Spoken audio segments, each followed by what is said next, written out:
যে আমি পাগল হয়ে গেছি, আমার আর অন্য কোনো কিছু ভালো লাগে না, আমি নামের শক্তিতে পাগল হয়েছি। তিনি বললেন তোমার পঞ্চম পুরুষার্থ হয়েছে। কে বললেন?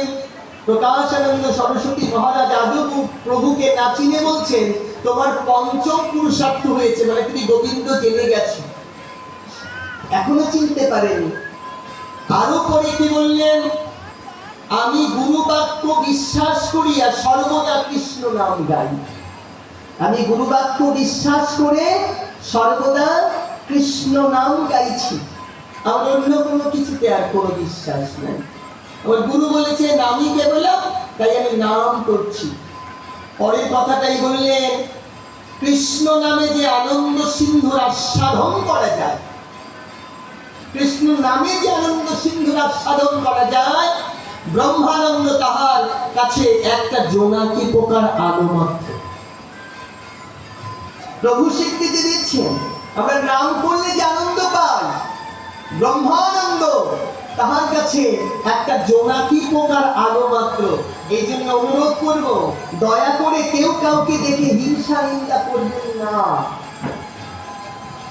কেউ তিলক নিয়েছে, কেউ নেয়নি, কেউ মালা পড়েছে, কেউ পড়েনি, এটা ভেবে আপনার আমার বিচার করার কিছু নেই। আপনি আগে নিজের বিচার করুন তো, আপনাকে পেয়ে আপনার স্ত্রী সুখী তো? আপনার স্ত্রী আপনাকে পেয়ে সুখী তো?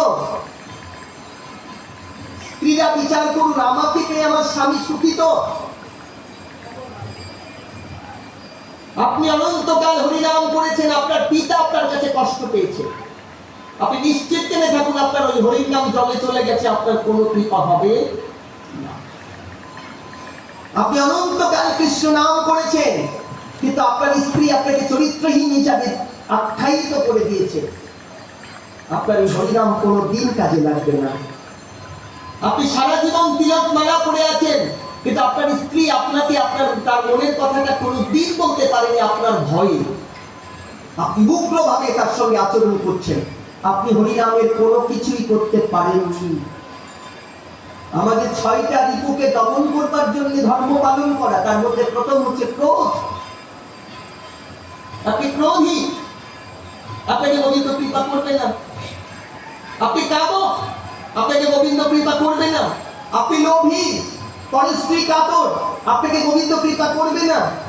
আপনাকে গোবিন্দ কৃপা যদি পেতেই হয়, তবে একজন বৈষ্ণবের চরণ ধরে বৈষ্ণবের বাজারে গিয়ে নিজেকে বিক্রি করে দিয়ে তবেই আপনার হরিনাম করতে হবে।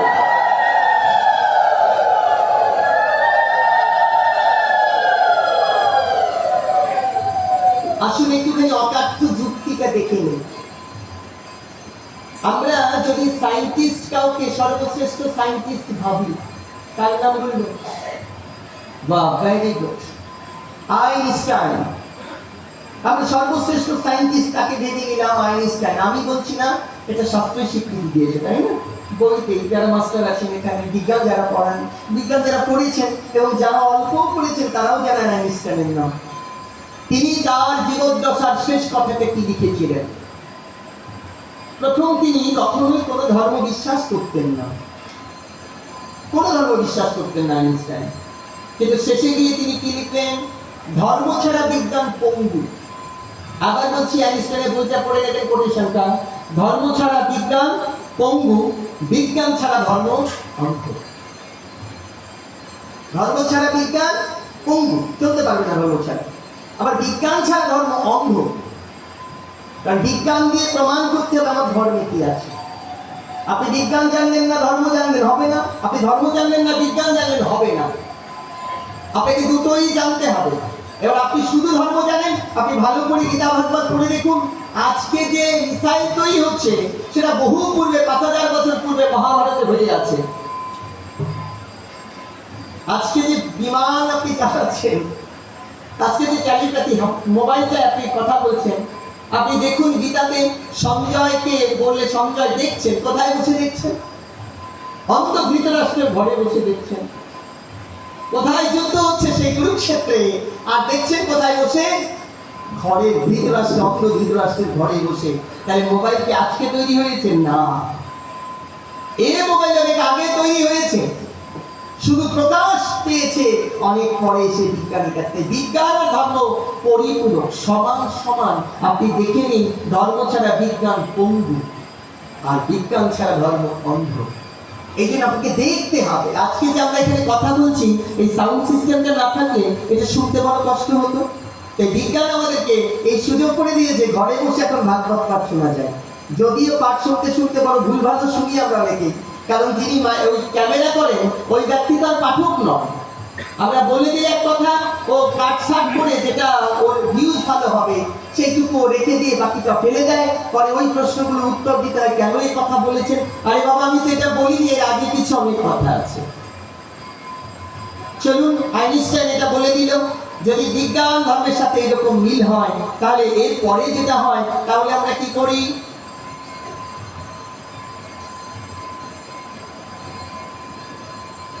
কসমিক ইন্টেলিজেন্সি, কসমিক ইন্টেলিজেন্সি কথাগুলো বলা অত্যন্ত জরুরি। আমি একটা উপাখ্যান বলে দিয়ে চলে যেতে পারতাম, কেন বলছি না জানেন?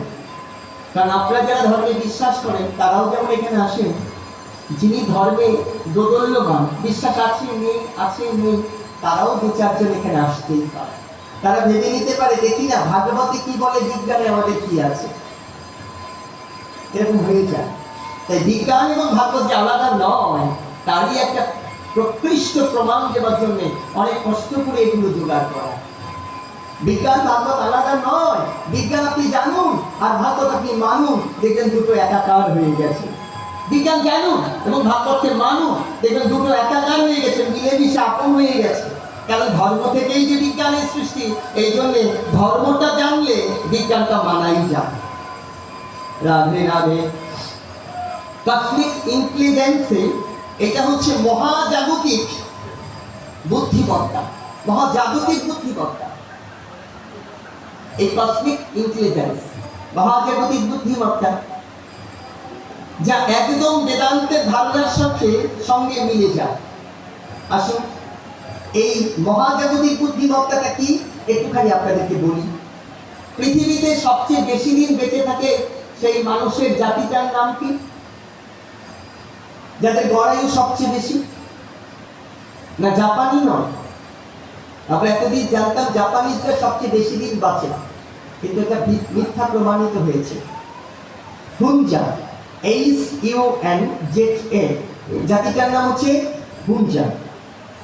কিছুদিন আগে একজন বিজ্ঞানী, চিকিৎসা বিজ্ঞানী, আমি একটা দারুণ কথা এখন বলবো, এটা একটুখানি আপনারা খুব মনে করে রাখবেন, মনে করে রাখার জিনিস। তিনি প্রমাণ করেছেন আমাদের যে ডায়াবেটিসটা হয়, এটা ওষুধ খেয়ে কমছে না, কিন্তু একটা খাদ্যাভ্যাসে কমে যাচ্ছে। যিনি বিজ্ঞানী এটা বের করেছেন তার নাম হচ্ছে অমিতাভ সাহা। কি প্রমাণ করেছেন তিনি? তিনি এখানকার ভারতীয় উপমহাদেশের একজন ডাক্তার, কিন্তু প্র্যাকটিস করেছে লন্ডনে। তিনি বলেছেন সন্ধ্যার আগে যারা ডায়াবেটিসের রোগী বা সুগারের রোগী, তারা যদি সন্ধ্যার আগে খাবার খায়, সন্ধ্যার পরে কিছু খাবে না, অর্থাৎ সূর্য অস্তমিত হওয়ার পর আর কিছু খাওয়া যাবে না, কিছু খায় না, সেই মানুষটার সুগার আপনাকে কমতে শুরু করবে, এবার একটা লেভেলে চলে আসবে।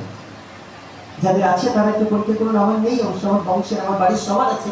প্রভু আমাকে ওই কৃপাটা আপনাদের চরণ আশীর্বাদে করেনি, আমার এখনো হয়নি। আমার এই ভাইটারও আছে, যে ভাইটা মেজো ভাই কিবোর্ড বাজাচ্ছে, ওরও আছে, আমার ছোট ভাইয়ের আছে, আমার ছোট বোনের পর্যন্ত আছে। কিন্তু প্রভু কেন যেন আমাকে সেফ করে দিয়েছে, সেই হাসি। এখন খাবারটা কখন খেতে হবে? সন্ধ্যার আগে। কে শিখিয়ে দিল? আজকে বিজ্ঞান বলছে যেটা, ভারতীয় দর্শন সেটা বলছে, ঋষি পুরুষরা সেটা বলছে, বহু বহু হাজার বছর পূর্বে তারা বলে দিয়েছেন সন্ধ্যার পরে কোনো মানুষ খাবার গ্রহণ করে না। সন্ধ্যার পরে খাবার খাবে হচ্ছে বাদুড়, যা সারাদিন ঘুমাবে, মানুষ খাবার খাবে না। কিন্তু আমাদের প্রচলিত নিয়ম হয়েছে রাত 10টা 11টা থেকে খাবার খেতে পারবো না। যদি আপনি সুস্থ না থাকেন তাহলে লাফাতে পারবেন তো? আপনি যদি সুস্থ না থাকেন তো জোরে করে হরি বল বলতে পারবেন তো?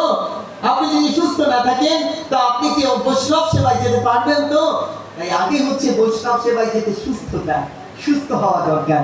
বিজ্ঞান এটাও প্রমাণ করল যে আজকে যা বিজ্ঞান বলছে তা আমার ভারতীয় দর্শন, ঋষি পুরুষরা বলেছে বহু বছর পূর্বে। আসুন বিজ্ঞানের একটা দারুণ প্রমাণ দিই আপনাদেরকে। একাদশী অনেকে করেন, অনেকে বলেন কি জানেন, যে ছোট বাচ্চাদেরকে করতে দেওয়া যেমন আছে না এরকম প্রবণতা। কি গো মায়েরা, হ্যাঁ একাদশী করবে না, মাত্র অল্প বয়স, 6 বছর 8 বছর, আরে 8 বছর 6 বছর থেকে একাদশী শুরু করেন বাচ্চাকে। কেন করবেন একাদশী, কি কারণে? আসুন প্রমাণটা দিই। যারা বৃদ্ধ মানুষ বাড়িতে আছে তাদের সাথে কথা বলবেন। সে পঞ্জিকা দেখতে জানে না, পঞ্জিকা কখনো দেখতে পারে না, তার তো অন্ধ, চোখ বন্ধ হয়ে গেছে। তো তিনি হঠাৎ বলে উঠেন, হ্যাঁ দাদু অমাবস্যা লেগে গেছে, বল। বলে কি না, অমাবস্যা লেগে গেছে, পূর্ণিমা লেগে গেছে। তো দাদু তুমি তো চোখে দেখো না, তুমি কি করে বলছো যে অমাবস্যা লেগে গেছে? বলে চোখে না দেখলে কি হবে, দেহটা তো দেখি। শরীরে ব্যথা হয়, অমাবস্যা পূর্ণিমাতে ব্যথা হয়, বলে রস এসেছে শরীরে, তাই না? আপনারা একটা আশ্চর্য কথা বলবো, এখন আপনার পৃথিবীতে যত বড় অঘটন ঘটেছে আপনারা দেখে নেবেন। এখন তো সার্চ করলে, যে এই বস্তুটাকে সার্চ করলে সব পাওয়া যায়। যত বড় বড় অঘটন ঘটেছে তা হয় লেট নাইট মুনে, না হয় নিউ নাইট মুনে ঘটেছে, অর্থাৎ অমাবস্যার সময় অথবা পূর্ণিমার সময় সময় ঘটেছে। প্রমাণ করে নেবেন আপনারা কেন এটা ঘটে। পৃথিবী বাইরের জলের উপরে অমাবস্যা বা চাঁদের প্রভাব পড়ে, অমাবস্যা পূর্ণিমার প্রভাব বাইরে পড়ে, বলে জোয়ার এসেছে, অমাবস্যার জোয়ার, পূর্ণিমার জোয়ার এসেছে। যেটা বিজ্ঞানীরা বিশ্বাস করতো না, যে আমাদের দেহের মধ্যেও এর প্রভাব পড়ে। কিন্তু পরবর্তীতে তা প্রমাণিত হলো যে যেমন বাইরে প্রভাব পড়ে, তেমন আমাদের দেহের মধ্যেও এর প্রভাব পড়ে, দেহেতেও পড়ে। যারা শিক্ষা গুরু পেয়েছেন তারা জেনে নেবেন যে দেহে কি করে এর প্রভাব পড়ে। কেন ঋষিরা বলে দিলেন একাদশী করতে হবে, কেন? প্রমাণ হচ্ছে যেমন বাইরে জোয়ার আসে তেমন দেহতেও জোয়ার আসে। সেই জোয়ারটাকে থামাবার জন্য অমাবস্যা বা পূর্ণিমার 3 থেকে 4 দিন আগে আমাদের একাদশী করতে হয়। তাহলে নিজেকে সংবরণ করা যায় আর ওই বিপদ থেকে নিজেকে উদ্ধার করা যায়। তাহলে সায়েন্স কত করে সেটা করলো? কিছুদিন আগে জাপানিজ একজন সায়েন্টিস্ট, চিকিৎসা বিজ্ঞানী, তিনি এই অমাবস্যা পূর্ণিমা একাদশীকে প্রাধান্য দিয়ে যে খাদ্যাভ্যাস খাদ্যচক্র লিখলেন এবং এর প্রভাব লিখলেন, তাতে তিনি নোবেলিস্ট হয়ে গেলেন, নোবেল পুরস্কার পেয়ে গেলেন। অথচ আমরা ভারতবর্ষের মানুষরা এত দুর্ভাগা যে একাদশী কবে এটাও ফোন করে জিজ্ঞেস করে, বাবা একাদশী কবে? আমরা একাদশী মাত্র কয়টা হয়? 24-25টা। এটাও আমরা বাড়িতে একটু দাঁত কেটে রাখতে পারি না, কবে কবে একাদশী হয়। এমন তো অনেক দেখেছি একাদশীর দিনও মাছ মাংস খাওয়া, এটাও দেখেছি। না আমাদের জন্য নয় বাবা, ধর্মের জন্য নয়, আপনি ভালো থাকার জন্য করুন, আগে আগে ভালো থাকুন, তারপর ধর্ম করবেন। আপনি আমার জন্য করবেন, আমার কথা শুনে ভয় পেয়ে করার দরকার নেই। আমি প্রায়শই বলি, ভয় পেয়ে ধর্ম করো না, পারলে ভালোবেসে ধর্ম করো। ভয় পেয়ে ধর্ম করবে কেন? যিনি ধর্ম করেন না, নাস্তিক, তিনিও বেঁচে আছে, তিনিও ভালো আছে।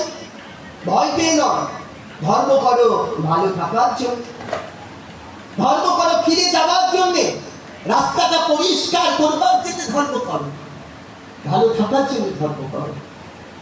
ভালো থাকবে কেমন করে? আচ্ছা আসুন এইটা একটুখানি ভালো করে জানি।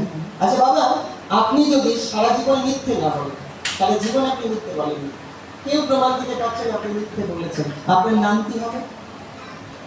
সত্য? সারা জীবন আমি চুরি করেছি, আমার নাম কি সত্যবাদী হবে? তাহলে যেমন কর্ম প্রমাণিত তো, যেমন কর্ম তেমন ফল। এই জন্য খুব প্রমাণ দিয়ে ধর্ম করা উচিত। আচ্ছা যদি কেউ সারা জীবন হরিনাম করেছে, তার হাতের অভাব হয়েছে দেখেছেন তো? হ্যাঁ, কিচ্ছু করেনি, শুধু হরিনাম করেছে সারা জীবন, কিচ্ছু করেনি, কোনোদিন একটা কাজ করেনি হাত দিয়ে, তার কি হাতের অভাব হয়েছে দেখেছেন কোথাও? আচ্ছা মায়েরা মিথ্যে করে হাত তুলো না। ধরো আমি আগামীকালকে তোমাদের কারো এক বাড়িতে খেতে চাই, আমাকে খাওয়াবে তোমরা? আর আমি বললাম যে মারে আমি কালকে খাবো তোমার বাড়ি, খাওয়াবে না, এরকম একজন হাত তুললো দেখি কেন?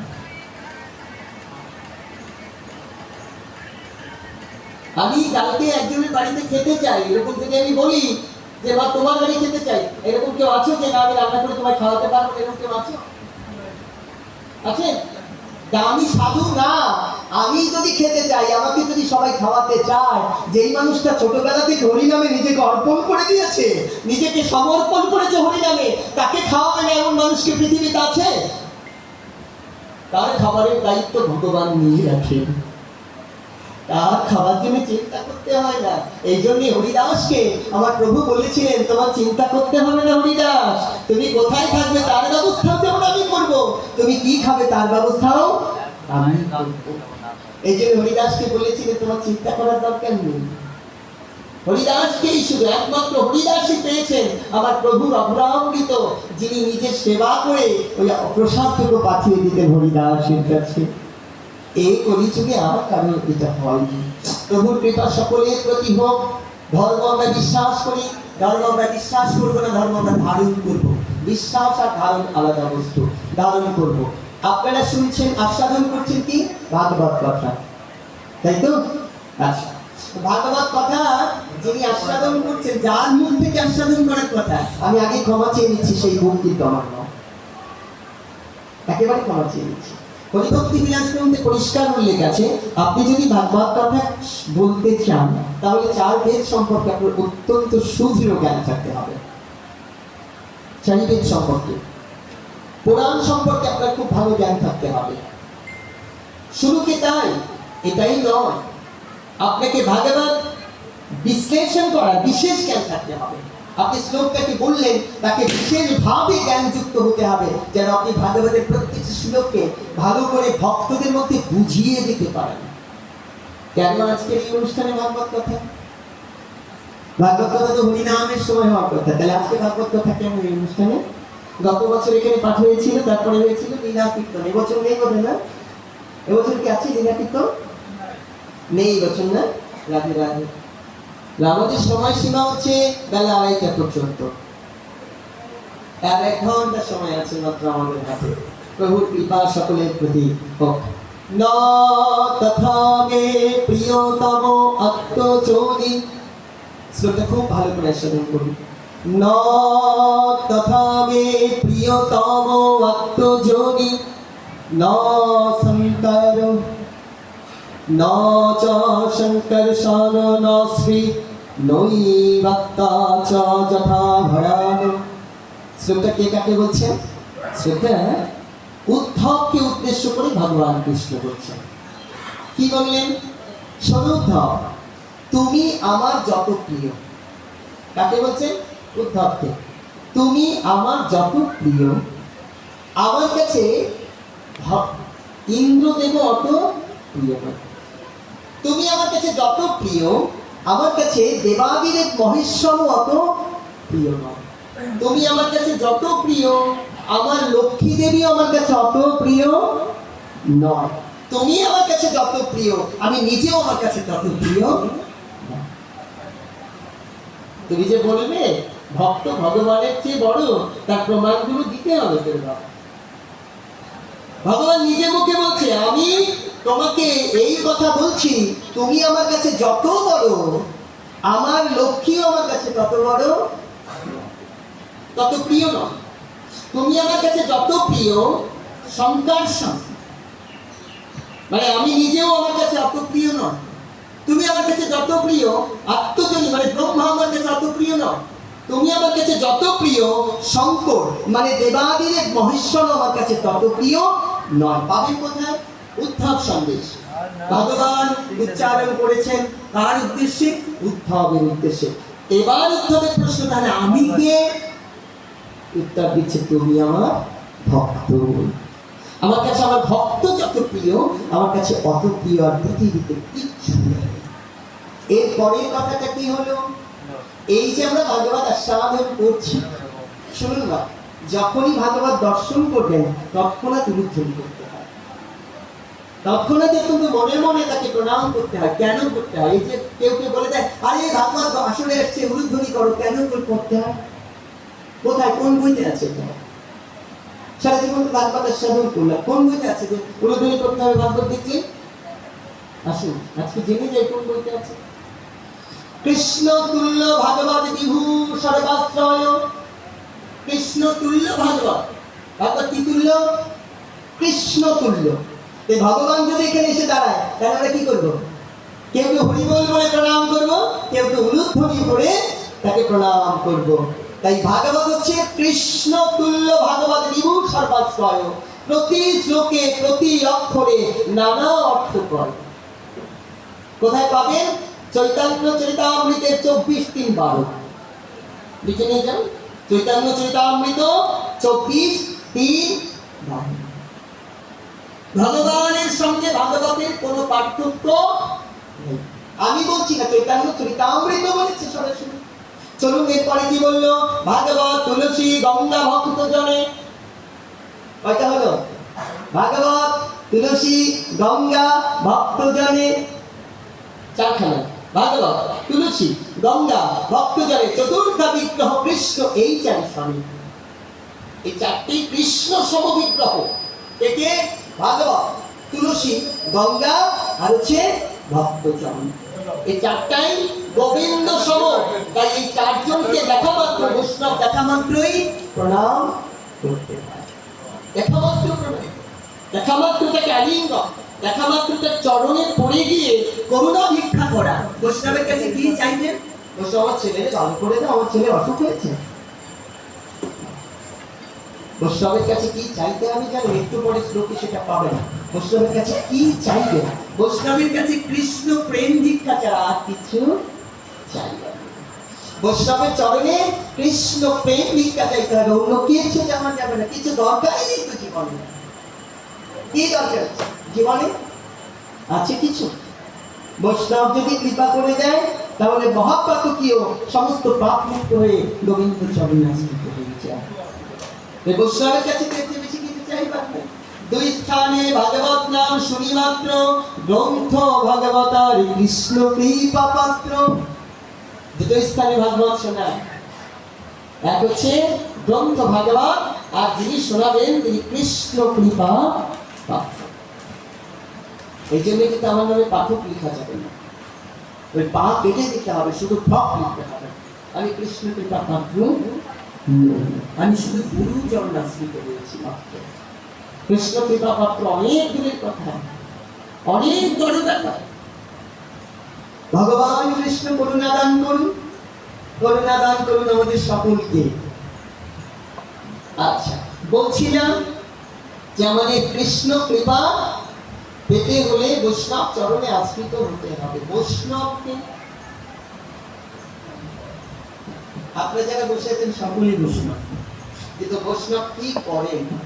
প্রকাশানন্দ সরস্বতী মহারাজের কথা বলছিলাম আপনাদের কাছে। তিনি পরবর্তী সময় যখন মহাপ্রভুর কাছ থেকে কৃপা পেলেন তখন তিনি কি লিখলেন? এতদিন তিনি বললেন ওগুলো এখানে বিকায় না, এখন তিনি উল্টো কি লিখছেন? তিনি লিখলেন সংসার দুঃখ জলদ প্রতীত। যে মানুষটাই বললেন যেগুলো বিকাবে না, তিনি আবার উল্টো লিখছেন সংসার দুঃখ জলদ প্রতীত কাম প্রধাগ্নি মতদাই কেবলি কুতস্য দূরবাসনা নিগরিতস্য নিরাশ্রয়স্য চৈতন্য চন্দায় মম দেহ পদাবলম্বন। দারুণ বলে দিলেন যে সংসার দুঃখের জলরাশি, এই সংসার থেকে মুক্তির পথ এমনি হবে না। তাই কাম ক্রোধ লোভ মদ মোহ মাৎসর্য সমস্ত কিছু নির্মমতে করো আর নিজেকে গৌর হরির চরণে অর্পণ করে দাও, তবেই তোমার কৃপা লাভ হবে। ভগবান করুণা দান করুন সকলকে, কৃষ্ণ কৃপা হোক। এই যে বৈষ্ণবগণ, এই বৈষ্ণবগণের আজকে যে অনুষ্ঠান সেটা হচ্ছে বৈষ্ণব কৃপার অনুষ্ঠান। বৈষ্ণব কৃপা পেলে আমাদের যে বাবা এই অনুষ্ঠান আরম্ভ করেছেন, আজকে গত বছর এসছি, এবছর এলাম, উনি আমার ভাই হন সম্পর্কে। ভাই কেন বললাম জানেন? কারণ ওনার স্ত্রী, ওনার যিনি সহধর্মিনী, সে আমার সম্পর্কে বোন, মানে আমার মেজ ভাইয়ের। অবশ্যই সম্পর্কের কারণে আমাকে এবার আনছে, সম্পর্ক না থাকলে মনে হয় এবার নিয়ে আসছে না, আর নতুন নতুন দরকার আসতো সম্পর্ক। সম্পর্কে আমার বিহারি মশাই হই, বড় দাদা হই, আমার মেজ ভাইয়ের ভাইরা ভাই হয়নি, মানে ওনার ভাই সহধর্মিনী আর আমার মেজ ভাইয়ের সহধর্মিনী দুজন একই সাথে পড়তেন, সেই জন্য আমাকে দেখে উনি দাদা বলে ফেলেছেন। দাদাকে না আনলে যদি দাদা ফোন করে বলে, কিরে বোন এবার তো আমাকে নিলি আর এবার তো আরেকজনকে নিয়ে নিলি, সেই জন্য আমাকে এবার নিয়ে এসছে। বেঁচে থাকো বোন, বছর বছর যেন তুমি এরকম করে বলবো তোমার সব ধর্মকে, তোমার স্বামী যেমন আমার দাদাকেই আনতে হবে। প্রেম সে বলো রাধা রানী কি, রাধা মাধব কি, রাধে রাধে।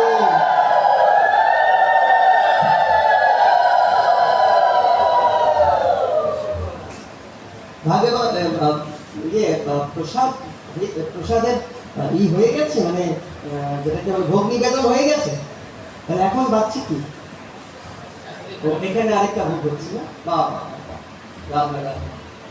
ভোগ হচ্ছে দুই জায়গায়, দুই মন্দির, এখানে গুরুদেবের এক মন্দির আর ওইখানে ভেতরে গোবিন্দের ভোগ বা পঞ্চতত্ত্বের ভোগ হয়েছে। আমরা সকলে তাহলে প্রসাদ পাবো নাকি, আশা তো আছে। হ্যাঁ, সেবা তো দুটো, হ্যাঁ সেবা কয়টা, দুটা না, একটা হচ্ছে ভাগবত সেবা, আরেক বৈষ্ণব। তো চলুন আগে ভাগবত সেবা করি, তারপরে বৈষ্ণব ব্রাহ্মণ সেবা হবে। আমি একটু আশায় আছি, প্রসাদের আশা লোক কার না থাকে গো, দুটো আশা থাকে মানুষের জীবনে। একে তো ভালো পায়েস হলে ভালো হয়, এটা আমার অসীমা মাতাজি দারুণ রাধে, না বললেও খেতে চাই। আর অঞ্জলি আমাকে খাওয়ায় না, এতে অঞ্জলির দোষ আছে। ও শুধু ওই বড় বড় কীর্তন নিয়ে বড় বড় পাঠকদের রান্না করে করে খাওয়ায়, আমাকে আর দেয় না। হ্যাঁ এটাই সত্যি কথা, প্রেম সে বলো, এরা ভালো থাকো, রাধে রাধে। যাই বাবা, তুমি খাও আর খাওয়াও, আমাদের নাই দিলা আশীর্বাদ করা।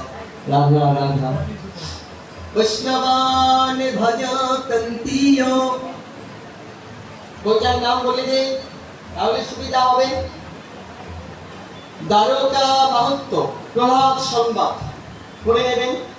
বৈষ্ণবান ভজ তন্তীয়, মা ভজ সন্না দেবতাঃ, পুনান্তি বৈষ্ণবাঃ সর্বে দেবতা নীলাম জগত। পরিশ্রুত আরুদম মাদে ভগত দুর্লভ, যস্য সায়েব মম দুর্লভঃ, তাদ পরো দুর্লভ শান্তি সত্তাম সত্তাম ধনঞ্জয়। বৈষ্ণবগণ কি করতে পারে, কথা বলা যাবে না, ও মা দেখতে পায়, কথা বলা যাবে না। খারাপ লাগে উঠে চলে যেতে হবে, কিন্তু কথা কিন্তু বলা যাবে না। আমি সেই মানুষটা, আমি যদি দেখতে পাইলেই মুশকিল, আমি বলবো কথা বলবো, করাই যাবে না, ভুলেও যেন না হয়। কেন করবে না, কারণ ভাগবতে পরিষ্কার উল্লেখ আছে, ভাগবত আসলে জ্ঞান কথা কয়, পরের জন্মে সে নিম্ন জনি প্রাপ্ত হয়।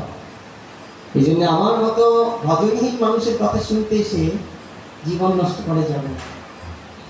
কথা বলতে প্রয়োজন হলে উঠে যেতে হবে। অন্য পাঠকরা বলবে কি বলবেন আমি জানি না, কিন্তু আমি কিন্তু কথা বলেই দেবো। আমার ভুল বাক্য তুমি বলে দেবে, এগুলি শাস্ত্রে যা আছে তা বলবই, সেটা যদি কেউ কষ্ট পায় আমি কিছু করার নেই, বলবোই ভুল কথা, কারণ আমাকে আনাই হয়েছে শাস্ত্রের কথাটা বলবার জন্য। হ্যাঁ, তাহলে কি বললেন, বৈষ্ণবগণ আপন মাহাত্ম্য গুণে, বৈষ্ণবগণ আপন মাহাত্ম্য গুণে জগতের নয় শুধু দেবতাদেরও কল্যাণ করে থাকে। বৈষ্ণব কত বড়, আর আপনি কোনোদিন কৃপা পাবেন না, কোনোদিন ক্ষমা পাবেন না যদি কোনোদিন ভুল ক্রমেও কোনো বৈষ্ণবের নিন্দা করে থাকেন। সাবধান থাকতে হবে, কোনোদিন পাবেন না, কোনো কৃপা পাওয়ার কোনো সম্ভাবনা নেই যদি বৈষ্ণবগণের নিন্দা আপনি কখনো করে থাকেন। কে কি করে এটা বোঝা যায় না। মাংস বিক্রেতা সদনা মাংস বিক্রি করতেন, সেই সদনার জন্যে আমাদের কলির যিনি ভগবান, কলির ভগবানকে জগন্নাথ দেব কলির ভগবান, চৈতন্য মহাপ্রভু অবতার, অবতার ভগবান, অবতরী নয় শুধু অবতার, তিনি নিজে পার করে নিয়ে যাবেন। কলির ভগবানকে তো জগন্নাথের মনে রাখতে হবে, যে এরকম মানে আমরা একেবারে এক একটা জায়গায় গিয়ে ভুল করে ফেলছি। কিন্তু কলির অবতার, দাপরের অবতার কে? কৃষ্ণ।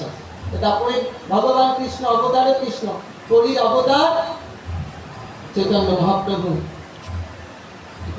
ভগবান কিন্তু কলির ভগবান জগন্নাথ দেব, সেই জগন্নাথ দেব দাঁড়িয়েছিলেন হাত বাড়িয়ে, সাধনা তুমি আমার বুকে এসো, তোমার সেবা পেতে চাই। ভগবানকে যদি আমরা ভাগ করি কয়টা গুণে ভগবান? সর্বগুণ। আমরা আপনাকে কতগুণ বলছিলাম? শুধু কি ভগবান তিনি? যাকে যদি আপনি দিন সুযোগ পায় সেদিন আলোচনা করবো। আজকের আলোচনা ওটা করতে গেলে ঘন্টা তিন চলে যাবে। মহাপ্রভুর কিন্তু অনন্ত গুণ, কোন যুগে যা পায়নি ভক্তরা, কখনো কোন যুগে যা পায়নি, এই যুগে ভগবান তাই তাদেরকে দিয়েছেন। সেজন্য শুধু সরল ঐশ্বর্য দিয়ে মহাপ্রভুকে বিচার করা যাবে না। তিনি এই জন্য বলেছেন কোন নাস্তেব নাস্তেব নাস্তেব গতি জন্মতা। তিনবার বলেছেন কেন? এর উত্তর হচ্ছে এই, আমি পূর্ব 3 যুগে যা দান করিনি, আমি কলিতে ভক্তের জন্য তার চেয়ে অনেক বেশি কিছু দান করে দেবো। শুধু হরিনাম যারা করবে, যারা গৌর বলে রাখবে, তাদের মুক্ত করে শুধু ভগবান। রাধেশ্যাম সেই সাধনা মাংস কেটে বিক্রি করতেন বাজারে। তার জন্যে আমার জগৎ, আমার কলি ভগবান, আমার জগন্নাথ প্রভু তিনি নিজে বলেছিলেন শিকিরকে নিয়ে এসে পালকি নিয়ে যাও। বিক্রি করতেন কি? মাংস। করলেন কি? শুধু নাম, হাই জগন্নাথ, হাই জগন্নাথ, হাই জগন্নাথ। আমরা একটা আঙুল কেটে গেলে জগন্নাথ বলতে পারবো না, আর দুটো হাত কেটে নিয়ে গেছে। রাজা দুটো হাত কেটে ফেলেছে, বলছে তাড়াতাড়ি কাটো। ও রাজা, বিচার যা করবা তাড়াতাড়ি করো, তুমি আবার হাত কাটবে তো, তাড়াতাড়ি কেটে ফেলো। কেন? বলে আমার জগন্নাথজি আমার অপেক্ষায় আছে, ওর হাত দুটো কেটে নিয়ে যাও, আমার জগন্নাথজি অপেক্ষা করছি। তবে একটা কথা তোমাদের বলি, শুনো, আমি যে হাত দিয়ে আমি এই শিলাটাকে, নারায়ণ শালগ্রাম শিলাটাকে নিয়ে এসছে ধরে, তোমরা সেই শিলাটাকে আমার এই উত্তরীয় দিয়ে বেঁধে আমার গলার সাথে বেঁধে যাও, আমি ওটা তো ধরে নিয়ে যেতে পারবো না, আমার হাত দুটো দিয়ে কেটে ফেলছ। রাজা হুকুম দিলেন হাত দুটো কেটে ফেলো। দুটো হাত কেটে ফেলা হলো। তিনি ছুটছেন আর বলছেন হাই জগন্নাথ, হাই জগন্নাথ। আর যাকে পাচ্ছে তাকে বলছে বলো না জগন্নাথ আর কত দূর। সবাই তাকে রাস্তা থেকে মাটিতে নিচে নামিয়ে দিল। তুমি রাস্তা দিয়ে যেতে পারবে না, কেন? তোমার হাত দিয়ে রক্ত পড়ছে। ওই রক্ত যদি আমাদের গায়ে লাগে আমরা জগন্নাথের সেবা দিতে পারবো না। ওই জগন্নাথের গায়ে সেবা দিতে হলে রক্ত তো গায়ে লাগানো যাবে না। তিনি খাদের মধ্যে দিয়ে, খাল মাটি আলের মধ্যে দিয়ে ছুটে চলছেন। বুকে হচ্ছে নারায়ণ শিলা, শালগ্রাম শিলা। তিনি বলছেন হাই জগন্নাথ আর কত দূর। আর একটি বার জগন্নাথ তোমাকে দর্শন করার পর তুমি সাতটার প্রাণটা নিয়ে নাও। জগন্নাথের দিকে ছুটে চলেছেন সাতনা। তিনি মাংস বিক্রি করতেন, এই জন্য কে ভক্ত বোঝা যাবে না রে মা। কে নিরামিষ খেলে ভক্ত হলো, কে আমিষ খেলে হলো না, ভাবা যাবে না। যিনি গৌর বলে কাঁদতে পারেন, যিনি বৈষ্ণবের চরণ জড়িয়ে ধরতে পারেন, যিনি হা গৌর বলে কৃষ্ণ বলে কাঁদতে পারেন, ভক্ত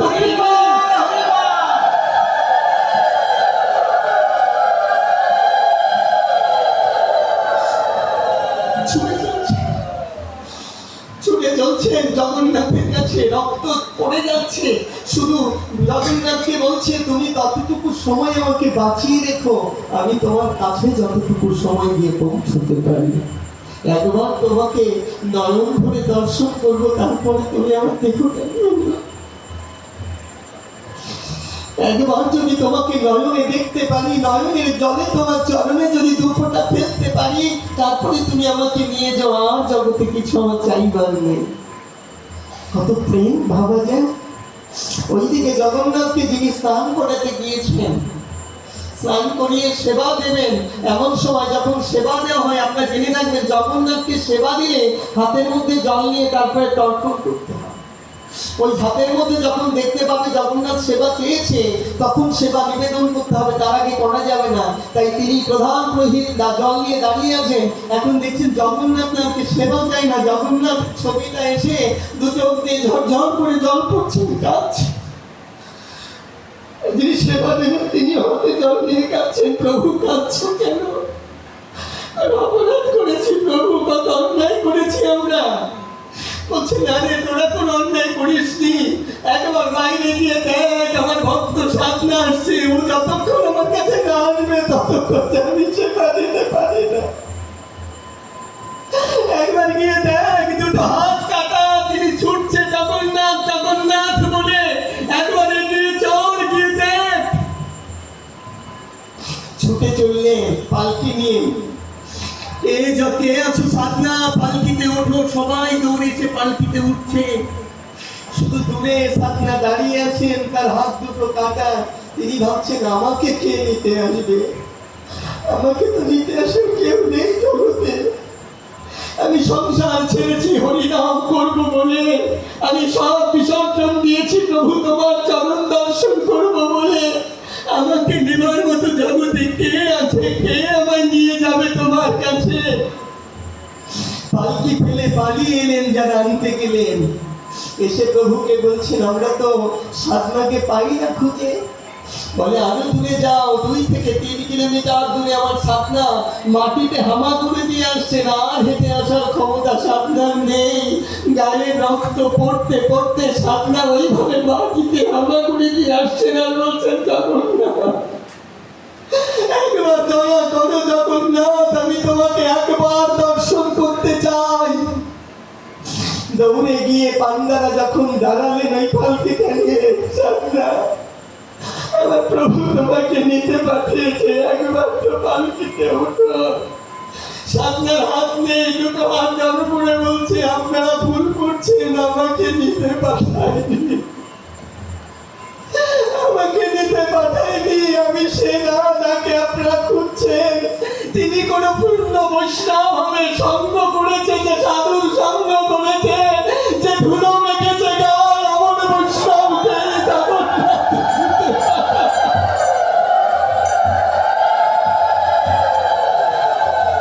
আমি সে নই গো, আমি সে নই। প্রভু বলছেন আমার জগন্নাথকে পালকিতে তুলে তবে নিয়ে আসবে, পালকিতে না তুলে আনবে না জানো।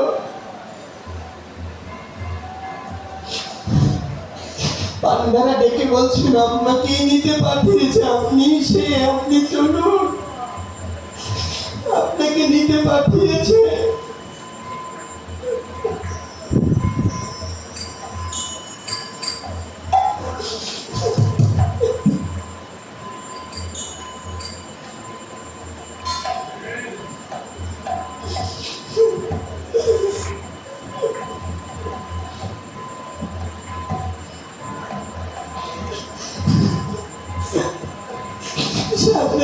আমি সে না গো, আমি যে ভজনহীন, আমি যে ভক্তিহীন, আমি কেমন করেছি আমার, আমি তো সে নই।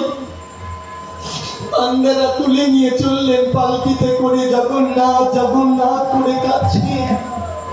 যখন জগন্নাথের কাছে গিয়ে পৌঁছালো, জগন্নাথের কাছাকাছি গিয়ে যখন পৌঁছালো, তখন সেই মূরতি দিব্য মূরতি হয়ে বলছে সাধনা হাত নেই বলে কাঁদছিস,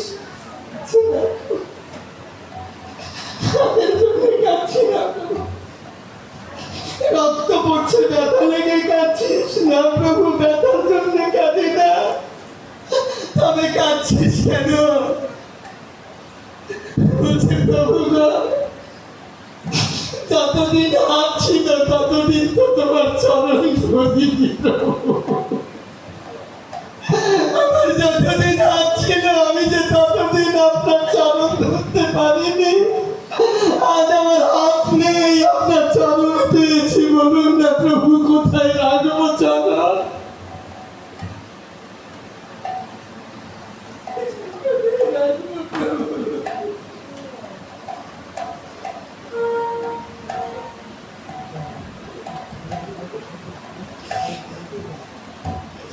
প্রভু হাত বাড়িয়ে বলছে ওরে ভক্ত তো আমাকে রাখে না, নিজে ভক্তকে রাখে, আমার বুকে আয়, আমার বুকে আয়। সাধনাকে বাহু প্রসারিত করে ডাকছে, আয় একবার বুকে আয় সাধনা। সাধনা দৌড়ে গিয়ে প্রভুর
লেগেছিল যখন বলেছিলাম কলিযুগের ভগবান গৌরহরি নয়, কষ্ট লেগেছিল বোধহয়। গৌরকে শুধু ভগবান বলে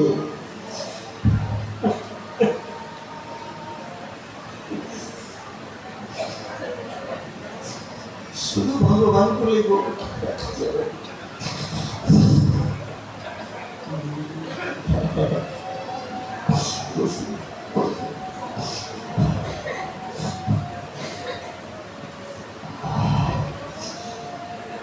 অন্যান্য যুগে আমরা শ্রীমান মহাপ্রভুর এই যুগে দুজনকে একত্রিত পেয়েছিল। শক্তি আর শক্তিমান একত্রিত হয়ে কলিযুগে এসেছেন। আপনি আরো 3 যুগে দেখবেন কৃষ্ণ আর রাধা আলাদা সত্তা, একই আত্মা কিন্তু আলাদা দেহ নিয়ে এসেছেন। রাম সীতা আলাদা হরি আলাদা হয়ে এসেছেন। এতে কলি ধন্য যুগ, ধন্যাতি ধন্য যুগ, যে যুগে আমার মহাপ্রভু দুই সত্তাকে একত্রিত করে দেবতত্ত্ব সীমাকে অতিক্রম করে জানিয়ে দিলেন, ওরে বৈষ্ণবের চরণ ছাড়া জগতে কোনো গতি নাই। হরিনাম করো, বৈষ্ণবের চরণ হরিনাম।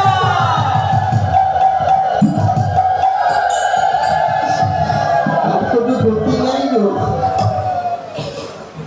কতটা দিন থাকবো জানি না। 3টে জায়গাকে লক্ষ্য রাখতে হবে, তবে ভগবানের কৃপা পাওয়া যাবে। লক্ষ্য রাখতেই হবে, পিতা মাতার চরণ ভজন করতেই হবে। আমি ওই বাবার বাড়িতে গিয়েছিলাম, বড় বৃষ্টি হয়েছিল আর আনন্দ হয়েছিল না। প্রভু কৃপা করুক আর যেন কোনো অনুষ্ঠান এরকম না হয়। আজকে পিতার অনুষ্ঠান, পিতারা কত দিতে পারে জানেন? পিতার দেওয়ার কোনো শেষ নেই। একজন বলেছে না 5 বছর আগে মরে গেছে, মিথ্যে কথা। মরেনি, সে মরতে পারে না। পিতা কখনো সন্তানের কাছে মরে না, কোনোদিন কোনো বাবা মরে যায় না।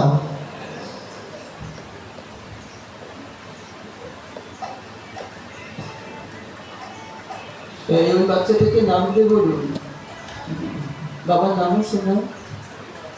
নকুলদাকে আমি বড় ভালোবাসি, কেন জানেন? আমি মরে যাব যখন আমার গায়ের চামড়া ছিঁড়ে 2 জোড়া জুতা বানাইয়া দিস। কত ভালোবাসতে বাবা মাকে আমার জ্ঞান লিখে দেয়। এক জোড়া দিস মায়ের পায়ে,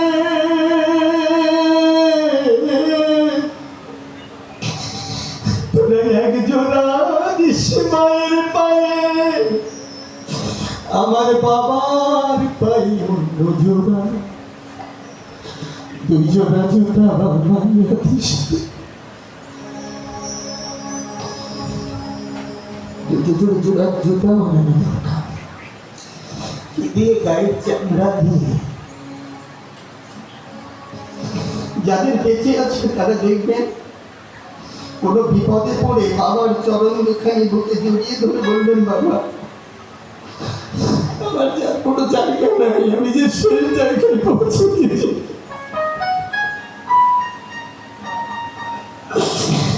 বাবা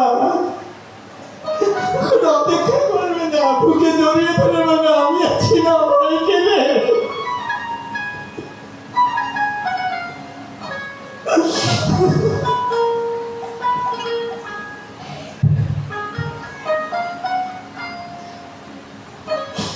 যার হারিয়ে যায় সেই বোঝে, যার থাকে সে বোঝে না।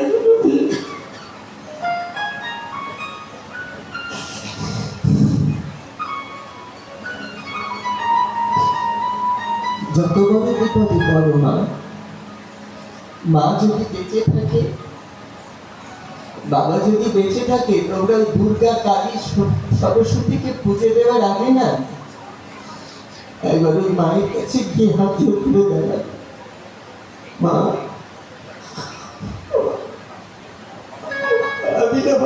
বিপদে পড়েছে, আমার কোনো রাস্তা নেই মা।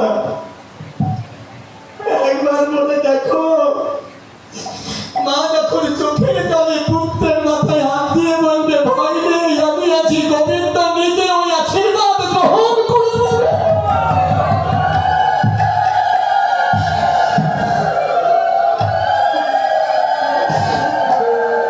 আশীর্বাদটা গোবিন্দ গ্রহণ করে নেবে। পৃথিবীর কোনো কষ্ট আর তোমার কাছে থাকবে না।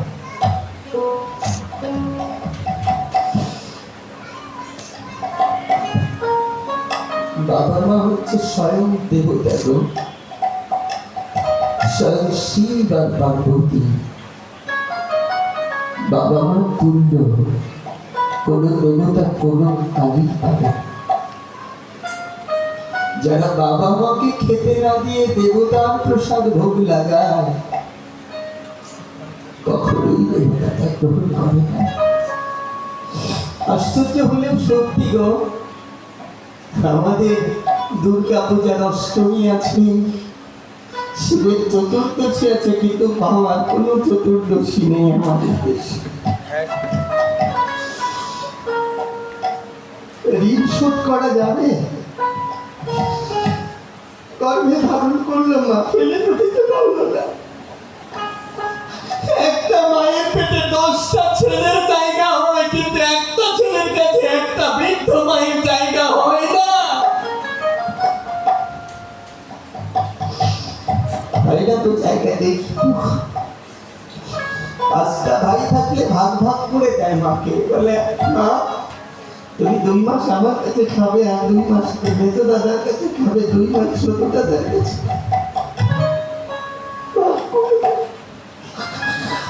বাকি তার পেটটাকে ভাগ করে দেয়। বাকি কখনো তার নিজের সন্তানটাকে ভাগ করে দেয়। কার ভজন করছো? কার ভজন করে গোবিন্দকে পাওয়ার চেষ্টা করছো? আগে ওই ভজনটা করে আসো, তবে না গোবিন্দ ভজন। আগে ওই ভজনটা করে এসো, তবে গোবিন্দ ভজন।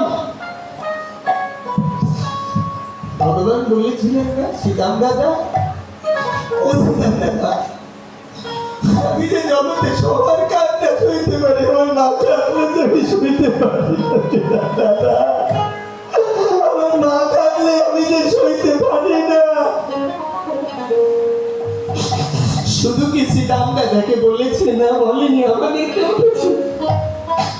আমাদেরকে বলেছিল মা বিশ্বাস রাখো, যদি কোনো পুত্র ভুল ক্রমেও কোনো মায়ের মনে আঘাত দেয়, আর যদি মায়ের চোখে জল পড়ে, সে জলটা মাটিতে পড়লে ওই মাটি ভালো ফসল জন্মাতে পারে না। ওই জলটা যদি গঙ্গার জলে পড়ে, তাহলে মনে রাখো ওই গঙ্গার জলটা ওই পুত্রের কাছে অভিশাপ হয়ে ধরা দেয়।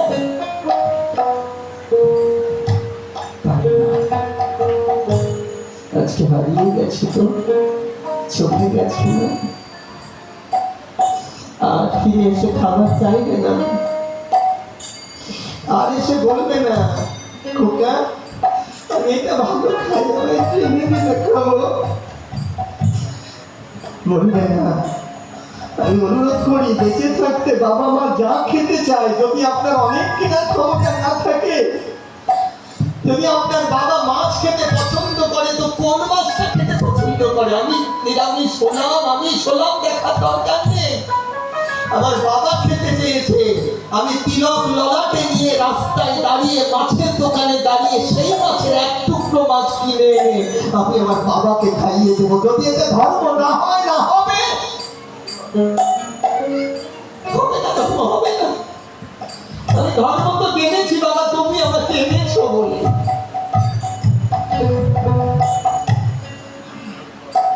এই সমাজ, এই সংসার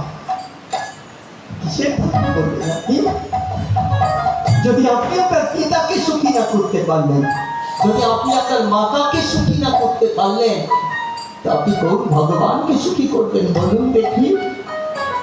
আমি আবার নিশ্চিত করে বলছি ব্যাসাসনে বসে, কলিযুগে সন্ন্যাস নিষিদ্ধ, নিষিদ্ধ, নিষিদ্ধ। ঘর ছেড়ে বৈরাগী হচ্ছ কার আশায়? কার আশায়? এক মায়ের এক ফোঁটা দুধে কি শোধ করতে পারবে সারা জন্মে? তুমি যে মাকে ছেড়ে চলে গেলে ওই বৃদ্ধ মাতাটা ঘরে পড়ে থাকবে, পায়খানা করছে, কে দেবে? তোমাকে জন্মেছে কেন? আমার শ্রীমান মহাপ্রভু যখন সন্ন্যাস নিয়ে চলে যাবে, গদাধর হাত বাড়িয়ে দাঁড়িয়েছে। প্রভু, ঘরে বসে কৃষ্ণ নাম হয় না? ঘরে বসে হরি নাম হয় না? আমি আবার অনুরোধ করি, সন্ন্যাস নিতে যেও না, বৈরাগী হলো না, সন্ন্যাস নিও না। ঘরে বসে হরিনাম করো, প্রসাদী হও, ঘরে বসে হও, বাবা মাকে নিয়ে সন্ধ্যায় বাহু তুলে হরিনাম করো, পবিত্র পিতা দাঁড়িয়ে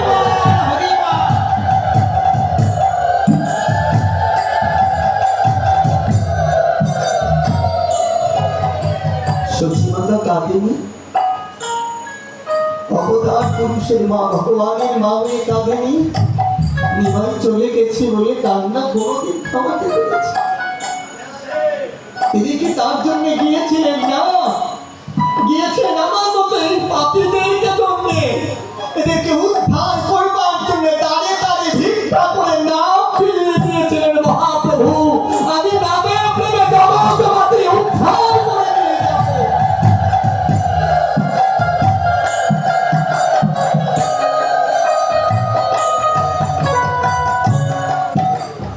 বৃদ্ধ বৃদ্ধা দুজন মানুষ দাঁড়িয়েছে সবার পেছনে, সবার পেছনে দাঁড়ানো।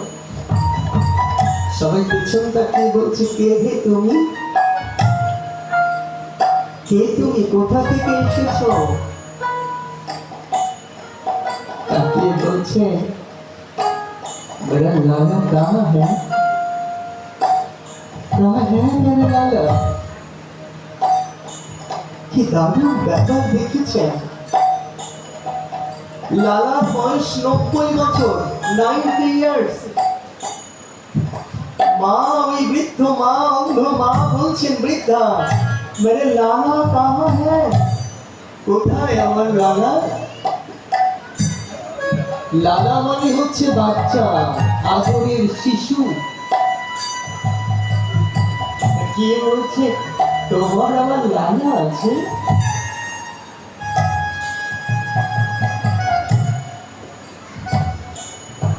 পরের কথা কি বলবো বলো? আমার মা আছাড় খেয়ে পড়ে কোমর ভেঙে গেছে, পাতলা হয়ে গেছে। প্রতিদিন তো দেখতে যেতে পারি না, যখনই যাই না হাত মুখ ধোয়া হয় না। যাওয়া মাত্র বলে, চন্দন চল ভাত মেরে দিই, ভাত খা।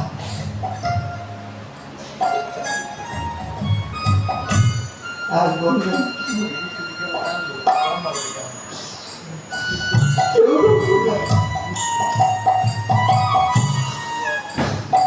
যদি ওই মানুষটা কুড়িয়ে যাবে, আমাকে কেউ দেখে বলবে না।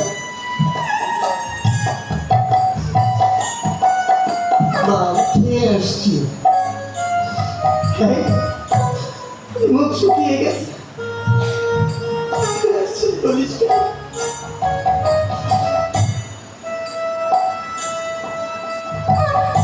অপেক্ষা করে গিয়ে ভাত দেবে। যতক্ষণ ওই ঘরে না যাই ডাকতেই ঢুকে চন্দন,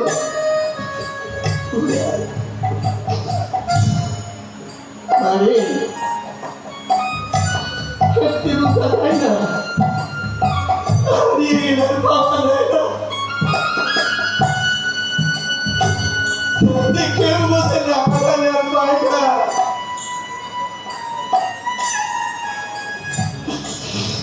জগতে যদি নিঃস্বার্থ ভালোবাসা কেউ বেঁচে থাকে, জগতের বুকে তিনজন বেঁচেছে।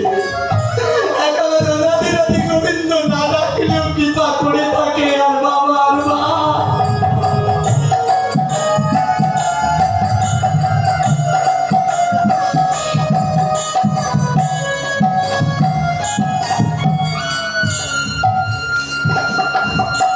মায়েরা বাবারা কোনদিন গোবিন্দের কাছে কিছু নিজের জন্য চায় না। একটা জীবন ভগবানকে প্রণাম করে বলে আমার সন্তানদেরকে ভালো রাখো, এই তো মা, এই তো বাবা।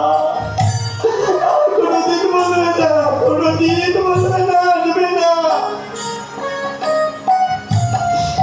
ভগবান বললেন, ডাকবান আমার মাতা পিতা যদি আসে তারা যেন হেঁটে হেঁটে আমার কাছে না আসে, খবর পাও মাত্র আমাকে খবর দেবে, আমি আমার মা বাবার কাছে ছুটে যাব। কৃষ্ণের বয়স তখন 90 বছর। বাবা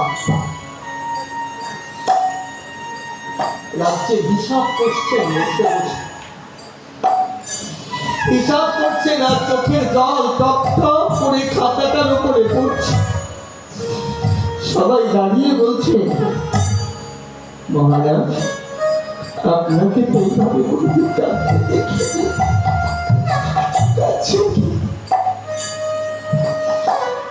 জানো আমার মা আমার জন্য কাঁদতে কাঁদতে তার চোখ বন্ধ হয়ে গেছে। আমার মা আর কিছু দেখতে পায় না। ঝরঝর করে চোখে জল পড়ছে।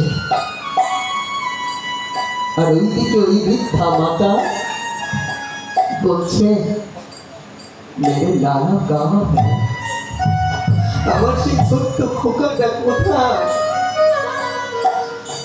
পেছন থেকে নন্দ বাবা বলছে, যশোমতী তোমার লালা যে আর বড় হয়ে গেছে, সেটা ছোট্ট লালাটা নেই, সেটা অনেক বড় হয়ে গেছে। নন্দ রাজাকে ধরে ধরে আমার যশোমতী মা বলছে, তুমি বলতে পারো বড় হয়ে গেছে, আমার মুখের কাছে দেখো আমার ছোট্ট কৃষ্ণ কি হয়ে গেছে।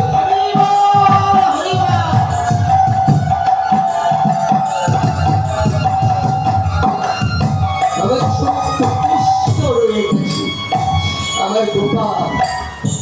যে গোপাল ছোট্টবেলায় সাজিয়ে না দিলে গোষ্ঠে যেতে পারত না, যাকে না খাইয়ে দিলে খেতে পারত,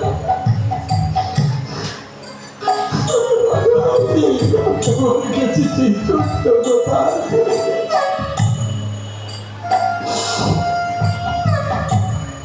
গোপাল জানেন মা, পৃথিবীতে একজন বিখ্যাত গীতিকার গঙ্গায় ঝাঁপ দিয়ে মরে গেছে। এত বড় গীতিকার পৃথিবীতে আর আসবে বলে আমার মনে হয় না। নাম পুলক বন্দ্যোপাধ্যায় মরে গেছে গঙ্গায় ঝাঁপ দিয়ে। গঙ্গার মাঝখানে গিয়ে শেষ গানটা লিখে তিনি ঝাঁপ দিয়ে পড়ে মরে যায় গঙ্গায়। খুব সামান্য কথা মনে হলেও কথাটা বড় মারাত্মক। দেখুন, সবাই তো জেনে নিল আমি বড় হয়েছি, মা যে শুধু মানল না, আমার কি দোষ গুণ সবাই তা মেনে নিল, মা যে শুধু মানল না। মা তো মানল না আমি কত বড় হয়েছি। নন্দ রাজা বোঝায় কথাটা পাশে থেকে একজন সৈনিক শুনে ফেলেছে। তিনি দৌড়ে গেলেন দ্বারপালের কাছে, আমাদের মহারাজের মাতা পিতা এসেছে, তারা ওই রোদের মধ্যে দাঁড়িয়ে আছে। কেউ কেউ বলছে, মাজি আপনি সামনে চলে যান, এত বয়সে পেছনে কেমন করে দাঁড়িয়ে থাকবে?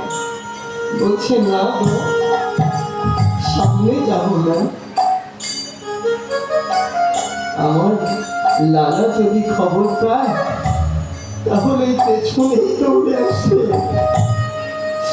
মানে ভগবানকে যদি ভালোবাসা যায়, সবার পেছনে থাকলে ভগবান নিজেই দৌড়ে এসে কাছে পৌঁছায়।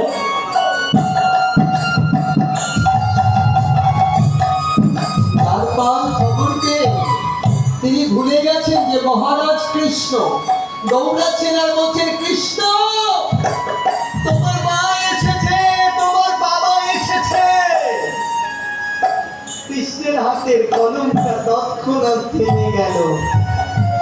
ছুটলেন, দৌড়ে ছুটলেন। সবাই দেখছে ভগবান কৃষ্ণ, তিনি ছুটে চলেছেন পেছনের দিকে। দৌড়ে গিয়ে দাঁড়িয়ে মায়ের চরণ আর বাবার চরণ দুখানে জড়িয়ে ধরে বলছে, মা আমি যে জন্মে জন্মে তোমাদের কাছে দিয়েছি, মা আমি যে জন্মে জন্মে তোমাদের কাছে দিয়েছি। গোপালের হাত কৃষ্ণের হাত যখন চরণে পড়েছে, মা তাড়াতাড়ি টেনে বুকে জড়িয়ে ধরে বলছে, তুমি কে? বলে, মা আমি কৃষ্ণ, আমি গোপাল। বলে, আমার গোপাল তো বড় হয়নি, আমার গোপাল তো সেই ছোট্ট গোপাল দিয়েছে, তুমি বড় হলে কবে? আমি বিশ্বাস করি না তুমি আমার গোপাল। ভগবান তার আপন রূপ দেখাতে বাধ্য হলেন মায়ের কাছে। আমি তোমার গোপাল। এই জগতে কোনো সন্তান বাবা মায়ের কাছে বড় হয় না। প্রায়শই বলি, আমার বাবা মা আমার কাছে থাকে, আমার কাছে খায় না। বলো না, বলো না কেউ দয়া করে, বাবা মা কারোর কাছে খায় না গো। সারা জীবন মনে রাখতে হবে, যদি কেউ জিজ্ঞেস করে তোমার বাবা মা কোথায় থাকে, তুমি উত্তর দেবে, আমি আমার বাবা মায়ের কাছে। বট বৃক্ষ যেমন করে পাখিকে আঁকড়ে রাখে, বাচ্চাকে আঁকড়ে রাখে, ঠিক তেমন করে পিতা মাতা তার সন্তানকে আঁকড়ে রাখে। যেদিন ফিরিয়ে যায় সেদিন বোঝা যায়। আমাদের আর 13 মিনিট সময় আছে, আমরা তাহলে বিশ্রামের দিকে যাবো, তাই না? আর এটাই আমাদের বিশ্রাম প্রসাদের ব্যবস্থা, আকাশের অবস্থা সব বিবেচনা করে আমরা এই সময়টা রাখবো। তো পিতা মাতা সর্বশ্রেষ্ঠ। বাবার একটু করতে করতে একদম রং হয়ে গেছে, শোনা একটুখানি কল্প কিছুটা রাধি। কৃষ্ণ কৃপা সকলের প্রতি হোক। বিশেষ অনুরোধ রইল, ভগবান যখন বাবা মার চরণে আশ্রিত হয়েছে, আমরা যেন বাবা মাকে সেবা করি। সবার মন্দির পাবেন বাড়িতে, গোবিন্দ, সীতা, রাম, লক্ষ্মণ, দুর্গা, কালী, অনেক মন্দির পাবেন, অনেক ছবি পাবেন। ওই আসলে বাবা মার একটা ছবি তাতে জায়গা সন্তান। আজকে যিনি দুর্গা হচ্ছেন, কালী হচ্ছেন, আমি জানি আপনারা বলতেই পারেন অনেক বৈষ্ণব যে বাবা মার সঙ্গে আমার সম্বন্ধ তো এই জন্মে, আর আমার গোবিন্দের সঙ্গে সম্বন্ধ অনন্ত জন্মে। বলতে পারে, কিন্তু ভালো করে শাস্ত্র অধ্যয়ন করে দেখুন, ভগবান নিজে বলেছে, আমি আমার বাবা মায়ের চরণে ঋণী, আমি আমার বাবা মায়ের চরণে ঋণী। হ্যাঁ হ্যাঁ, আমার মনে আছে, মনে আছে, বলে দেবো। রাধেশ্যাম, তাই চরণের ঋণ শোধ করতে হবে, চেষ্টা করতে হবে। শোধ কোনোদিন হবে না, কোনো কালে কেউ পারেনি, কোনোদিন পারবেও না। তাই চেষ্টাটা অন্তত করতে হবে, যেন আমরা শোধ করার চেষ্টা করতে পারি। অনেক কিছু চায় না তো বাবা মা, চায় অনেক কিছু। আপনি বলে আমাকে এত সোনা দাও, দানা দাও, খেতে পাও না। বাবা মাও বাচ্চাদের মতো বসে থাকে, জানেন বয়স হয়ে গেলে যে ছেলেদেরকে খেতে হইলে তখন তো আমাকে রাখি।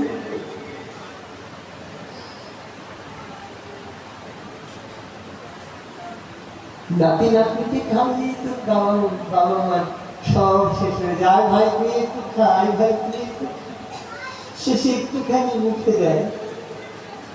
ছেলে আমার মস্ত মানুষ, মস্ত অফিসার, মস্ত ফ্ল্যাটে যাই না দেখায়, নানান রকম জিনিস আর আসবাব দামি দামি, সবচেয়ে কম দামি ছিলাম একমাত্র। ছেলের আমার প্রতি অগাধ সম্ভ্রম, আমার ঠিকানাটায় বৃদ্ধাশ্রম। যেন এটা আমাদের কামনা হয়। আসলে আমরা ভগবানের কাছে কামনা করি গোবিন্দ যেন আমাদের সকলকে সেই কৃপা দান করেন, যে কৃপা দ্বারা আমরা গোবিন্দের চরণ পর্যন্ত পৌঁছাতে পারি। পরিশেষে আমাদের আজকের যে প্রার্থনা সেটা হচ্ছে বৈষ্ণবের চরণের কাছে। অন্য কোথাও প্রার্থনা করে আমরা তো গোবিন্দকে শুধু ভজন করি দেখতে পাই না, কিন্তু শাস্ত্র প্রমাণ করল ভক্ত ভগবানের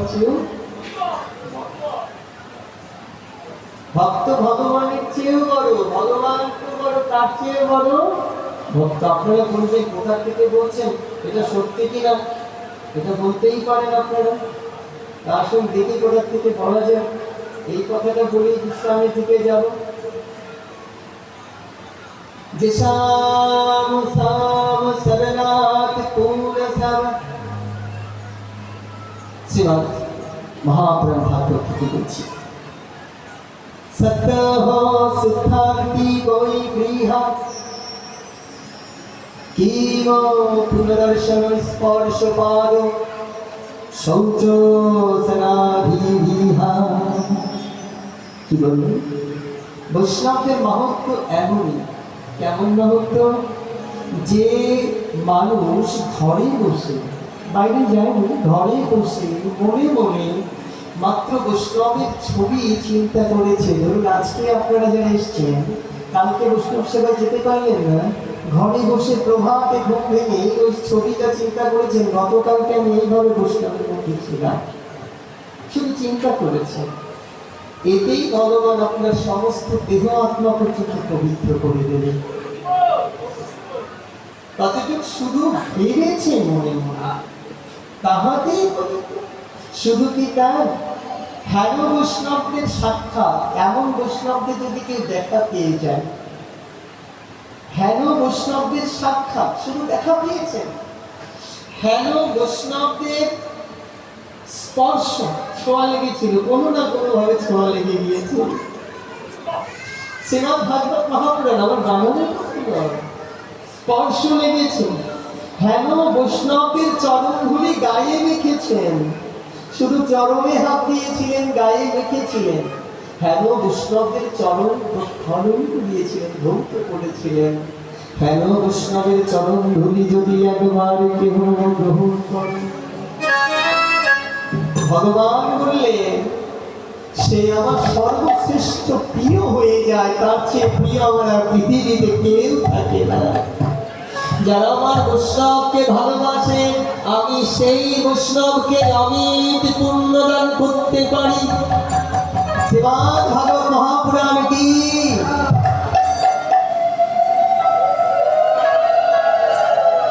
এখনো 7টা মিনিট আছে।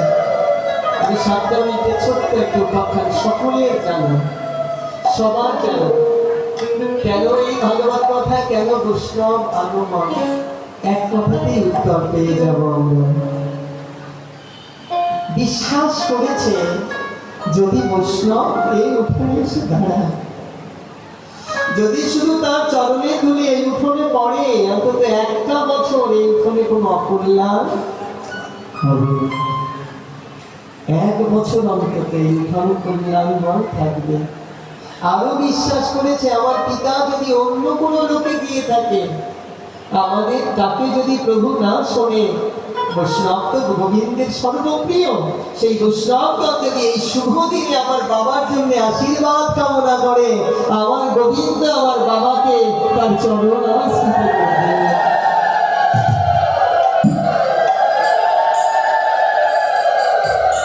বৈষ্ণবের কৃপা কত? বৈষ্ণবের গোবিন্দ আসে। বৈষ্ণব যেখানে আসবে, গোবিন্দ সেখানে আসবেই আসবে। ভগবান বলেছেন আমি কোথায় থাকি না, নহং তিষ্ঠামি বৈকুণ্ঠরারদ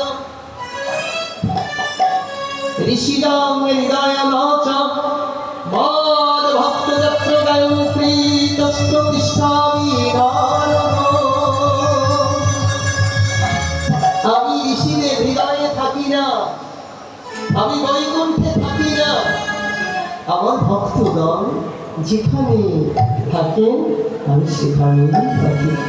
আপনাদের মধ্যে কেউ একজন আমার রাধারানীর রূপ ধরে এসেছেন, আপনাদের মধ্যে কেউ একজন আমার কৃষ্ণের রূপ ধরে এসেছেন, এরই মধ্যে কেউ একজন গৌর হয়ে এসেছেন, কেউ একজন নিতাই হয়ে এসেছেন। আমরা এই চোখ তো ভালো নয় বাবা, অপারেশন করাতে পারিনি। ভালো ডাক্তার দিয়ে যদি অপারেশন করাতে পারতাম তাহলে দেখতে পেতাম যে কে কোন রূপে এখানে এসে বসে আছে। এক পাগল সবার ওই পায়ের নিচ দিয়ে তাকায় আর গালাগাল করে। গালাগাল করিস কেন পাগল? তাহলে তোদের বলা যাবে না। একজন একটু সাধু টাইপের মানুষ এসেছে, বলেছে তোমাকে বলে দেবে তুমি এসো। পাগলের সারা গায়ে গন্ধ এসেছে, বলে বলো, বলে তুমি আমাকে ছুঁয়ে ওর পায়ের নিচ দিয়ে তাকাও। পাগলকে ছুঁয়ে পায়ের নিচ দিয়ে তাকিয়েছে। এখন তাকিয়ে দেখছে মানুষ ম্যাক্সিমামই হচ্ছে শিয়ালের রূপ, বাঘের রূপ। চিৎকার করে উঠেছে, ভয়ে চিৎকার দিয়ে উঠেছে। পাগল ছেড়ে দিয়েছে, ছেড়ে দিয়ে আবার মানুষ দেখছে। বলছে কি দেখি? বলে কাউকে জীবনে বলবো না, আমি কি দেখেছি কাউকে বলবো না। তো পাগল নিত্য নিত্য চোখ দেখে। ওই রকম একজন বৈষ্ণবের স্পর্শ পাওয়ার জন্য আমরা বৈষ্ণবের বাজারে ঘুরে বেড়াই। যদি কোনোদিন স্পর্শ লেগে যায় তাহলে আমি এই বৈষ্ণবের মাঝে আমার গোবিন্দ রূপ দেখিতে পাবো। আমার গোবিন্দ দেখিতে পাবো, আমার গোবিন্দ দেখিতে পাবো।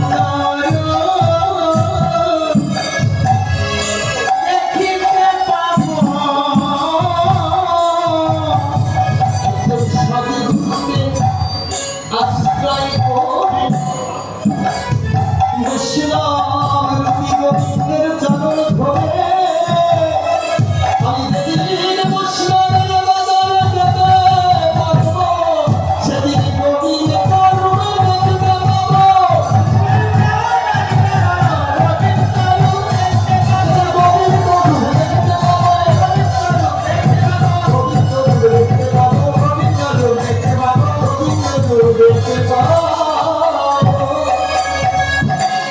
ছোট্ট একটা পাখি দৌড়ি সমুদ্রের নামে ডুবকায় উঠে এসে গা ঝাড়া দিয়ে দেয়। তো পাখিটা ওরকম নিত্য নিত্য ডোবায় আর গা ঝাড়ে, ডোবায় আর গা ঝাড়ে।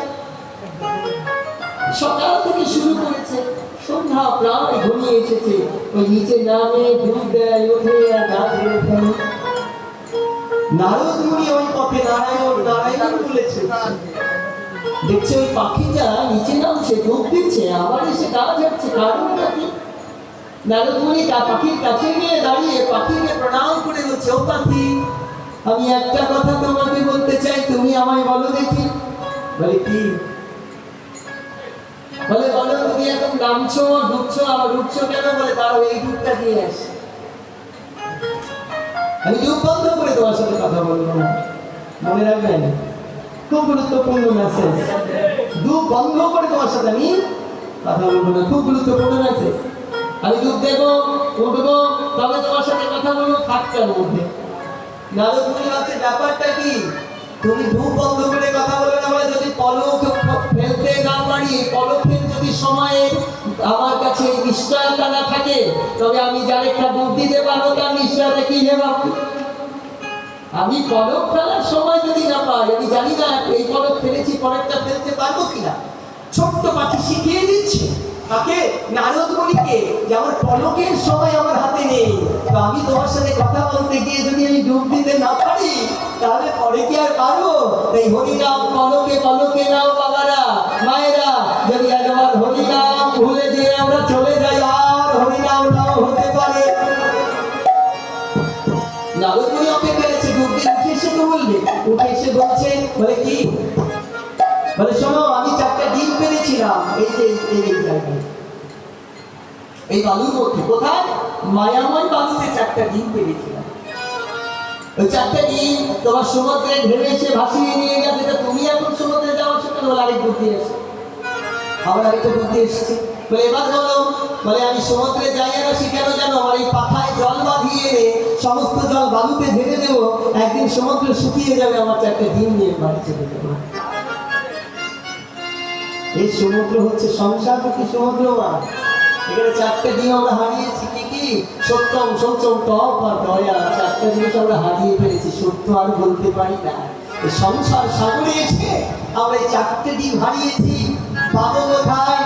নারদ মুনি মনে মনে ভাবছে, আরে পাখি, এতটুকু ছোট্ট পাখি, তুই আবার এই ডিম খুঁজে বের করবি, তা পাখা দিয়ে সমুদ্র যেতে? আমার কাছে এসে তোমার এই বিশ্বাস হয় কি করে? এতটুকু পাখি কয়েক কোটি জন্মেও পারবে না সমুদ্র সেচতে। আরেক ডুব দিয়ে আসি। আরেক ডুব দিয়েছে নারদ মুনির ওই চরণ দুখানিতে চুম্বন করে বলছে, তোমার মতো বৈষ্ণব যদি আসতো, তোমার মতো বৈষ্ণব যদি আমার এই ছোট্ট পাখির কষ্ট দেখে আসতে পারে, একদিন তোমার এই বৈষ্ণবের ঝিলে আমার গোবিন্দ একদিন সেখানে দাঁড়াবে।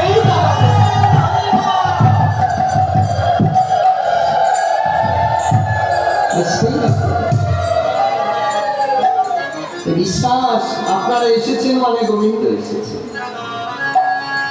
এদিকে সন্ধ্যা ঘনিয়ে আসে, তাকিয়ে দেখুন সকালে এসেছিলেন, বেলাও প্রায় শেষ, সন্ধ্যা ঘনিয়ে এসেছে। নারদ মুনি এবার তাকিয়ে বলছে, পাখি বাসায় ফিরবে না? বলে কার বাসা? ওই ভাঙা বাসা, যে বাসা কিছুদিন পরে ভেঙে যাবে, আমি সেই বাসায় ফিরবো ভেবেছ? আমার আপন বাসার খোঁজ পেতেই তো আমি এই সংসারময় সমুদ্রে ঘুরে বেড়াচ্ছি। তবে ভরসা একটা পেয়েছি, তোমার মতো বৈষ্ণব যখন এসেছে, তোমার চরণে যদি জড়িয়ে পড়তে পারি, আমার গোবিন্দ আসবেই আসবে।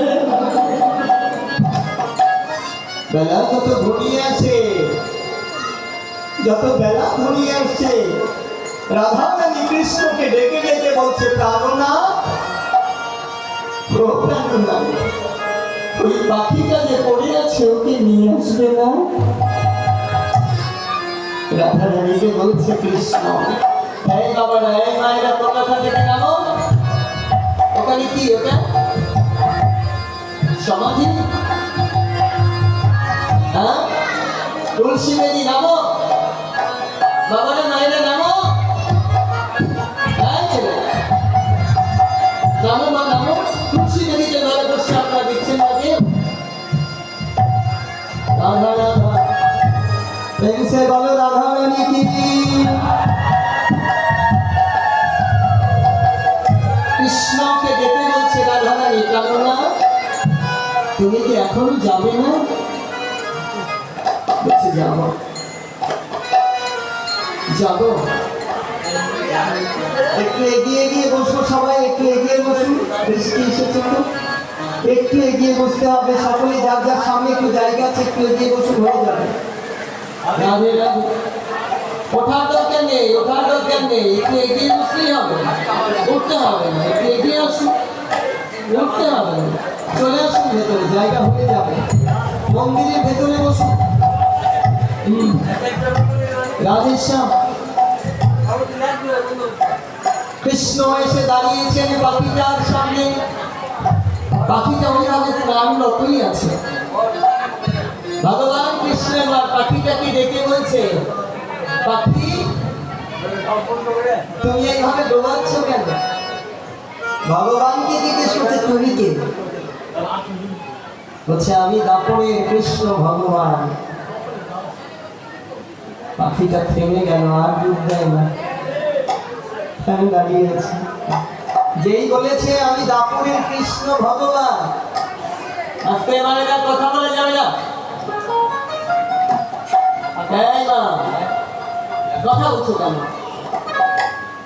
তুমি দেখতে পাচ্ছ, তুমি কে? আমি দাপরের কৃষ্ণ ভগবান। পাখিটা আর ডুবো দেয় না, সরেও না, তাকিয়ে দাঁড়িয়ে আছে। যেই দাঁড়িয়ে থাকে দেখেছে পাখিকে, ভগবান বলছে, তুমি এত ডুবাডুবি করছো কেন? আর ডুব দেবে না। বলে আর ডুব দেবে না মানে? ডুবাইলা কেন তখন? বলে 4টে ডিম পেরেছিলাম, তা সমুদ্রের জলে ভেসে গেছে। তো সমুদ্র শুকিয়ে আমি ডিম 4টা নিয়ে আসবো। দেখেন ভগবান ভক্তের জন্য কত ঋণী। তিনি বলতেছেন, তিনি বলছেন, আস্তে কি হয়েছে ওখানে? বাবা আপনার কি সমস্যা? কথা বলেন না, কথা বলেন না, আপনি কথা বলতে হলে কি বাইরে যান, কথা বলতে হলে কি উঠে যান, অসুবিধা নেই। আপনি তুমি আর ডুবাবে না কেন? বলছে আমার আর ডিমের দরকার নেই। আমি ডিম তুলে দেবো, আমি ভগবান, আমি নিজে গিয়ে সমুদ্রে ডুবিয়ে তোমার ডিম তুলে দেবো। বলে কেন? বলে যে তুমি ভক্ত কষ্ট করছো, আমি ডিম তুলে দেবো। বলে ডিম দিয়ে আমি আর কি করবো? আমি আর ডিম দিয়ে কি করবো? বলে কেন? ডিম দিয়ে বাসায় নিয়ে যাবে, বাচ্চা হবে। বলে আমি মায়ার বাসা বাঁধবো না বলেই তো সংসার সমুদ্রে এইভাবে ডুবিয়ে মরছে। আমি তো মায়ার বাসা বাঁধতে চাই না। যেই গোবিন্দকে পেয়ে গেছে, পাখিটা তাকিয়ে ঝরঝর করে কাঁদছে। গোবিন্দ তাকিয়ে আছে তার দিকে। পাখিটা ধীরে ধীরে এগিয়ে গিয়েছে। গোবিন্দকে প্রণাম করল না পাখিটা। কাকে প্রণাম করলো? আগে বৈষ্ণব চরণে, নারদ মুনির চরণে গিয়ে প্রণাম করে দিল। গোবিন্দ দাঁড়িয়েছে, নারদ মুনিকে প্রণাম করলো, আমাকে করবে না। পাখি উঠে দাঁড়িয়ে বলছে, গোবিন্দ তুমি তো আগে আসুনি, এই বৈষ্ণব এসেছে বলে তার কৃপায় তুমি এখানে এসেছো, তাই আমি আগে সর্বাগ্রে বৈষ্ণব চরণে প্রণাম করেছি। এবার পাখিটা গিয়ে গোবিন্দের সামনে তাকিয়ে, গোবিন্দের দিকে তাকিয়ে ঝরঝর করে চোখ দিয়ে জল পড়ছে, আর সেই জলটা গিয়ে গোবিন্দের চরণে পড়ছে। যেই গোবিন্দের চরণে পড়েছে, গোবিন্দ নিজেও কাঁদছে। ভক্তের ক্রন্দনে তো গোবিন্দ নাকি কাঁদছে। গোবিন্দ পাখিটা বলছে, তুমি কাঁদছো কেন? বলে তোমার দুর্গতি দেখে কাঁদছি। জগতে কত মানুষ এই সংসার সাগরে পড়ে হাবুডুবু খাচ্ছে, এই মরুময় বালুতে ঘুরে বেড়াচ্ছে, কেউ তো গোবিন্দ চরণ ওইভাবে আশ্রিত হচ্ছে না। তুমি ছোট্ট একটা পাখি হয়ে যেভাবে গোবিন্দ চরণ আশ্রিত হয়েছ। পাখিটা চরণে গিয়ে গোবিন্দের চরণ দুখানি বক্ষে জড়িয়ে ধরেছে। বলছে, কথা দাও গোবিন্দ, এই জগতে যারা বৈষ্ণবের সেবা করবে, তুমি নিত্য নিত্য তাদের সামনে গোবিন্দের বংশীধারী হয়ে দাঁড়িয়ে যাবে।